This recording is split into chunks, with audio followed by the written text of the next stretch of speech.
No, I was looking. Are we live yet, Ty? Yeah, Chance has got he's brought the Vegas blahs and funk to Arlington, Texas. You're gonna have to so energy drink it You know up. what? Turn on your microphone. had a freaking energy. Who are you talking to, son? You. What if I told you I was the architect of that entire text thing that Riley pulled off? That was amazing. I hope the audience goes and looks at that. Is Riley gonna post that? I don't know. Sometimes I'm like, hey, Riley, do Hey, this. And Riley. she's like, you got it? Yeah. And we don't really. Riley, this is gonna be weird. Will you do what we asked you to do? That's kind of awkward, weird, but Super awkward, weird. What is But yeah, the Vegas funk. When he says that, personally, I thought the Vegas funk last year was COVID. That's just me. I didn't know what COVID was back then, but I was sick for like 12 effing days after the I'm NFR pretty last sure you year. got COVID. we don't have COVID. No, We not just- now. He's talking about last year. Last year. Oh, touche. Last year was ugly. It was brutal. That's On the what- plane ride back after the NFR, I thought death was upon me. I thought death was upon me in Vegas last year. But again, that's going to be one of those things where we need to be clear that we get tested, we get temperature taken, that's all we need is our audience to be like, oh my gosh, you guys are sick, and the athletes are coming in there talking to you. We're just tired. That thermometer that they were using was really cold and long. It got so. Where were they taking your temperature? He gets exactly? so weird every time I turn around and bend over when he says he wants to take my temperature. I'm like, let's make this weird. Well, Sorry. live stream over. Yeah, so Gage disbanded. recap. You guys can find me on the Cowboy channel. Yeah, Cowboy Channel, that offer sounds pretty good now. Oh, yeah. I should have taken that when I had the chance, people. All right, Bareback. Bareback. All right, so you're going to do the Bareback tonight. Like I said, my energy drink got stolen, and I'm just a little sleepy tonight. You need a hug. Chance. Pick Move me your up. microphone like this. These stands suck. Personally, I don't like them. Why don't we so- upgrade the stands, Ty? Are we going to talk about Cole Reiner winning it last night? Yeah. Cole Star Reiner. Rookie of the Year. He is. He was on his game last night. Cole Reiner. Then, of course, you got Casey Field to come in number 2, and Casey Field and Tim O'Connell keep swapping blows back and forth on their lead. It's going to be tight. I'm telling you, we're going into this evening with such slim margins in every round. You are Literally in every event. I've never seen Every event except for technically tiedown. I mean, Shad still has a tremendous lead, but Marty comes in there and sweeps another one. I mean, things get interesting. Hunter Aaron's on a roll. It's nuts, but yes.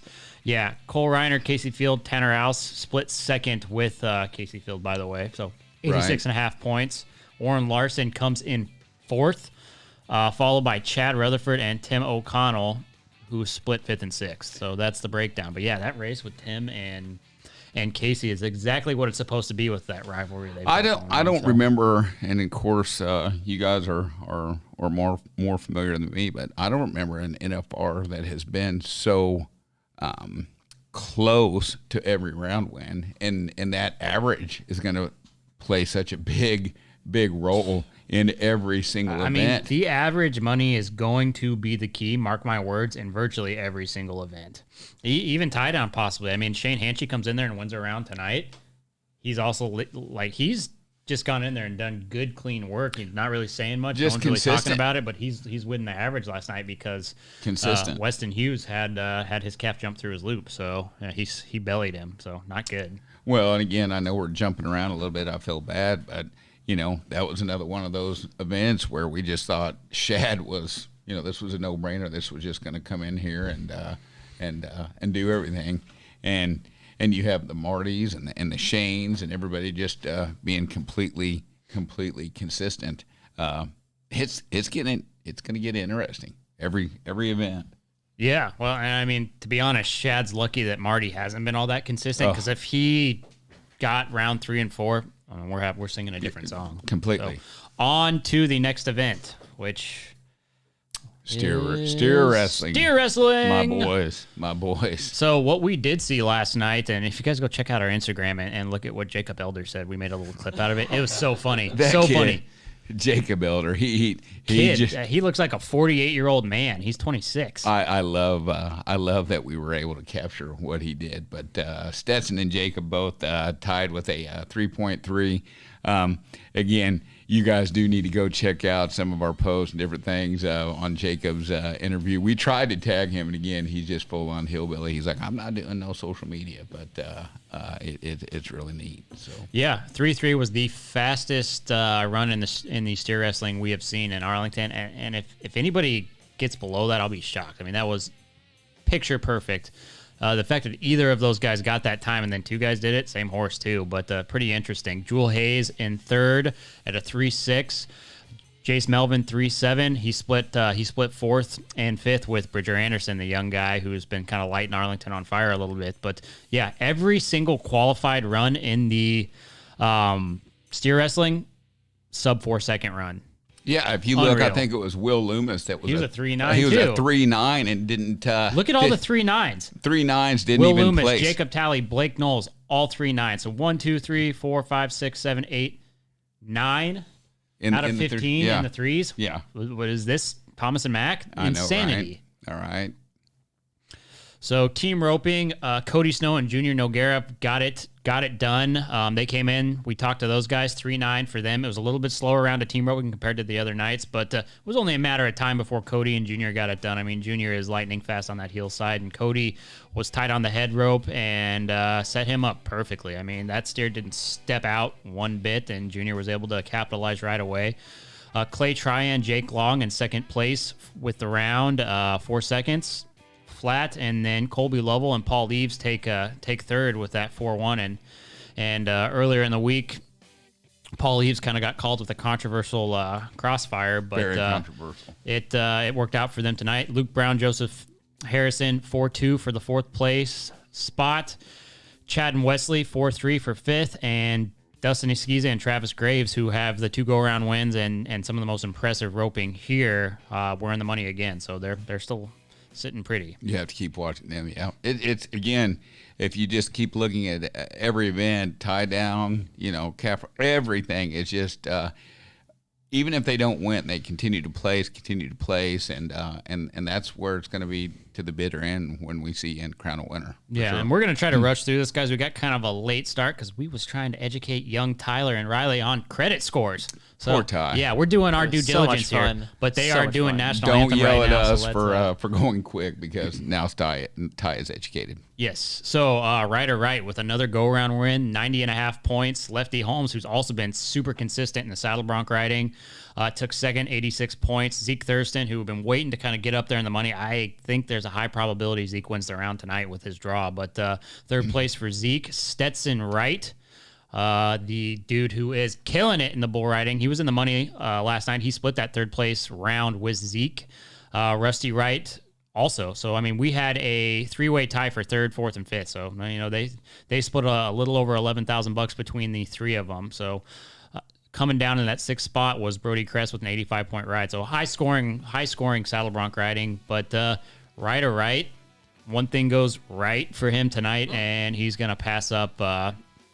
He's gonna pass up Wyatt Casper and take the world. So yeah, it is interesting, and he is leading the average as well. Like I said, guys, this average this year is playing such a huge factor. I mean, it does every year, but I mean, the key to who wins the world in virtually every event, other than tie down roping, if Shad does one thing right, that we won't know anything till night 10. So it's fun. It's fun. Rodeo has not been this exciting in a while, in my opinion, especially this year. It's like cool, Cave Creek, whatever. But the NFR in Arlington is sick, and they're doing it for the fans. You guys need to tune in because this is rodeo at its finest. Again, so much everybody's talking about the atmosphere, the facility, the crowd that is here, the different things that are happening. Again, I know it's the NFR. It's always the most exciting time of the year, but the way this is playing out, it's truly an epic event. So on down to let's talk about Haven.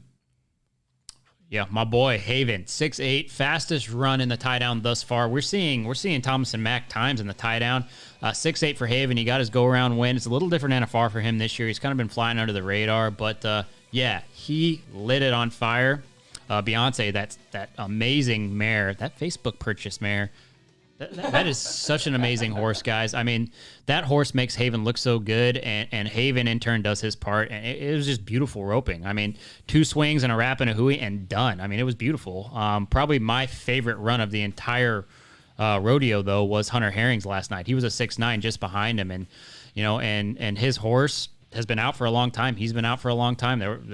He's 36 years old. There was talks he was never going to rope again, and he's kind of the comeback king here. But he had a go-around win the night before. Second, he's just a little over $75,000 in the positive, and he came in, in the bottom portion of the group, and he's sitting. I think he's sitting 5th in the world right now. But nowhere to go but up for him. He did miss a calf, so he's out of the average, so he just gets to go sling guns. But as long as his horse stays sound, I think that he was saying something about his horse was having some issues in his rear suspensories, but it sounds like they're really doctoring that. And as long as that horse stays sound and he does what he does, I think he's going to have a lot more success. Tyler Milligan, 3rd with the 7.5. We probably would be seeing a different Tyler if he was on, his 2-time horse of the year that unfortunately passed away, which is just freaking awful. That horse was amazing, and I cannot imagine what he's feeling because, not only did he win a lot of money, not only did that horse win Horse of the Year 2 years in a row, mind you, but a lot of these guys rode that horse too. He was getting mount money like round money last year. So Corey Solomon, another guy, 4th place, 7.8, come up from 16. You guys know the story of Corey, but he is, I think he's sitting 2nd in the average right behind Shane. Super consistent. But he's been consistent and just making it his event. It's been nice to see Corey kind of have some success. He's got the horsepower now, which he'll say time and time again. Shane Hanchy, who is the average king at the moment, really flying under the radar. They're 7-9 for the 5th spot, and Cato Lewin, who came in that 6th hole with an 8-1. Tough Cooper just out of the money with an 8-2. So it was kind of his best night, honestly. He's had heck, so nice to see that guy come back too. On to the barrel racing. Drama. So we have 3 minutes to wrap this up. We do. Emily, always so excited. Emily came in. She was on the show last night. Super excited that Emily finally found her niche and was taking those barrels strong. She was so thankful to be here. Lisa Lockhart, as always, is super strong. And I encourage you guys to go back. Lisa and Emily were both on the show last night. We got super lucky. We also just had Stevie on, if you didn't see that, but we've got a lot of barrel racers in like 12 hours, so it's great. I know how much your barrel racers like to stick together. But yeah, Emily probably couldn't have put together a better set of turns. I mean, she inhaled first barrel, she inhaled second barrel, and it was gorgeous. But it goes Emily, Lisa, Stevie in the 3rd hole, Jill Wilson 4th, and Wendy Johnson 5th, and Tiani Schuster 6th. So we're just going to jump right into the bull riding. They literally just started bucking out, so we are not doing a good job here. Dustin Boquette, his first qualified ride, and believe it or not, he rode 3 bulls to get there. He got a hip out on one of them. Something happened on the first bull, but he got 2 re-rides, and then his 3rd one was the charm. He made it happen, 89.5 points. Roscoe Jarbro, 88 points. Ty Wallace, who is now the #1 man in the world. He's also #2 in the average, right behind Colton Fritzland, the other guy from Colorado, who was 3rd in the round. He split 3rd with Ty Wallace, and those were all the qualified rides. Go watch the rodeo, fools. We'll see ya.